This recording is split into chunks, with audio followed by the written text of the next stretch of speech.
Joining us, Anahita Sedaghatfar, attorney of counsel to the Cochran firm. Stacey Kaiser, psychotherapist. Hold tight, my friends. Stay right there. We appreciate you being here. Anahita, how do you defend this? Well, look, if these allegations are true, if there are text messages that the parents allegedly found, and if his statement is true, then it might really be more about mitigating rather than getting a not guilty verdict. So the defense lawyer is going to argue she's been a teacher for 11 years. She has no prior acts of misconduct, no criminal background. She's a mother. She's a church-going woman. And in a lot of these cases, Dr. Drew, the alleged perpetrators, they've been sexually abused. They've been victims themselves. Well, then why not say she's sick, she's in trouble, she needs to be removed from the school for a while, monitored in a certain way? And that's what's going to happen. That's why the attorney is going to argue that is a mitigating factor. So if indeed that is the case, then her attorney will argue, look, she was a victim herself. She doesn't belong in jail. She belongs in therapy. She needs counseling. Stacey, agree? She's getting Hold paid. On, let's be fair. No one finds that disgusting. Let's be fair. These are allegations at this point. Nothing's been proven. They doubled her bail. Well, look, none of this They doubled her bail. There's a presumption of innocence, Shagun. You should know this by now. I think I've taught you well by now. They doubled her bail. Can I finish? Yes. They doubled the bail because they added additional felony charges, but the reality is there's no conviction yet. She has not had her day in court. It could be that she is guilty, so but we can't jump to willy-nilly. Well, no, that's how our system works, right? Charges are brought. The defendant is entitled to their day in court with the constitutional presumption of innocence, and let those jurors decide whether or not she's guilty. Do you think she's guilty?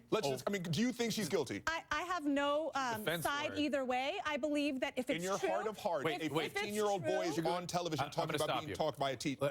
Hang on, we can't even begin to, we can't speculate about something like that. But let me just say, not be the case, right? But it could have had a huge impact. You were trying to say something. I was just going to ask you, why is it that this double standard exists? Why is it if this were a 39-year-old male teacher that was molesting a 14 or 15-year-old girl, we would want him to get the death penalty? Shagun, why is it different? Back me up with this.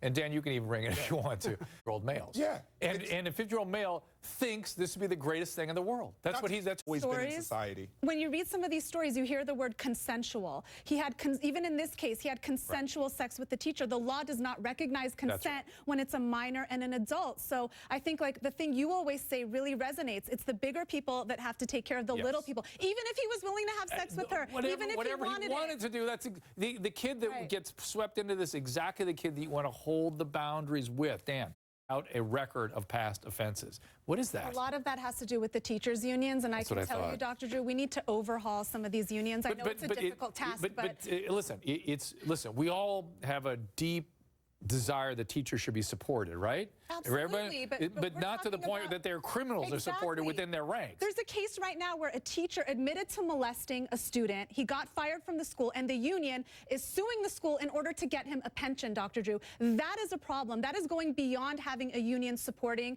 educators who should be held, you know, to a high standard in our society. But come on, this is a perfect example. The example I just told you, we need to overhaul this whole teachers' union that we have. Stacey, last comments here? I was just going to say that. Is that inappropriate treatment? I've never been treated quite that nicely by a police officer. I wish I was treated that nicely. So I don't know. What's she talking about? Off the bat, I think, let's be clear, race does play a significant role in our criminal justice system. I just have to say this, African Americans and minorities are treated disproportionately. She is right about that. But I watched that video, and I've had clients that were actually discriminated against and treated disproportionately because of their race. And I just don't see that here. I think the officers were being very polite. They were being nice. They explained to her step by step what was going on. And one of the officers even offered to drop her off at work after it was over. So we didn't see what happened at the police station, though. She claims there were some other things that went on. We didn't see that. So maybe things went downhill there. But based on this, I don't see any racial animus. But Ariva, she created a certain... What happened on that tape is in any way, shape, or form racially biased.